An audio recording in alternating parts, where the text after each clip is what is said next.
கர்த்தர் நல்லவர். ஆமென். இந்த நாளிலும் தேவனுடைய பிள்ளைகளாக இருக்கிற நம்மளுடைய வாழ்க்கையில விசுவாசம் செயல்படுதா இல்லையா அப்படிங்கிற காரியம் நம்ம ஒரு இக்கட்டான நிலைமையில இருக்கும் பொழுது தான் தெரிய வருதுங்க. வேதத்திலிருந்து இதை பார்க்கலாமே. ஆதியாகமம் 26வது அதிகாரம். தேசம் முழுவதும் பஞ்சத்தினால நிரம்பப்படுது. தேசத்துல இருக்கிற குடிகள் எல்லாரும் வேற இடத்துக்கு புலம்பெயர்ந்து போகும் பொழுது தேவன் ஈசாக்கு கிட்ட பேசுறாரு. நீ இந்த இடத்துல இருந்து வித நான் உன்னை ஆசீர்வதிப்பேன் அப்படின்னு சொல்லி. சும்மா இல்லைங்க, 100 மடங்கு ஆசீர்வதிப்பேன் அப்படின்னு சொல்றாரு. மாம்ச பிரகாரமா பார்த்தோம்னா அந்த தேசத்துல யாருமே இல்லை, எல்லாருமே வெளியில போயிடுறாங்க.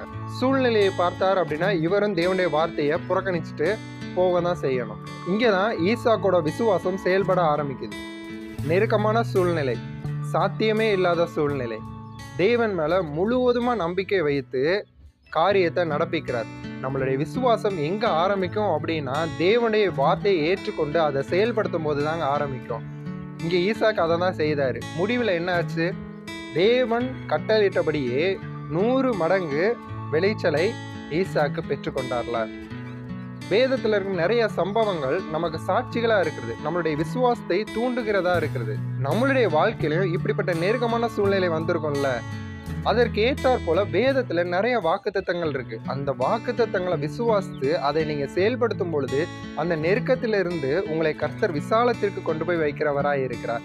குறைவுகள் எல்லாம் மாறும், நிறைவு உண்டாகும், சந்தோஷம் உண்டாகும், சமாதானம் உண்டாகும். தேசமே இடத்த காலி பண்ணி போனாலும் ஈசாக்கு அந்த இடத்துல இருந்தார்ல, தேவனுடைய வார்த்தையை கனப்படுத்தினாரு. இன்னைக்கும் தேவனுடைய வார்த்தையை ஏற்றுக்கொண்டு அந்த வார்த்தையை உங்க வாழ்க்கையில செயல்படுத்தும் பொழுது விசுவாசம் ஆப்ரேட் ஆகும். அந்த விசுவாசம் உங்க வாழ்க்கையில் நன்மையையும் நிறைவையும் கொண்டு வரும். அதனால தேவனுடைய வார்த்தையை இருக்க பற்றிக்கொள்ளுங்க. நிச்சயமாகவே உங்கள் வாழ்க்கையில ஒரு விசாலத்தை ஏற்படுத்தி கொடுக்க அவர் சித்தமுள்ளவராய் இருக்கிறார். கர்த்தர் நம்மை ஆசீர்வதிப்பாராக. ஆமென்.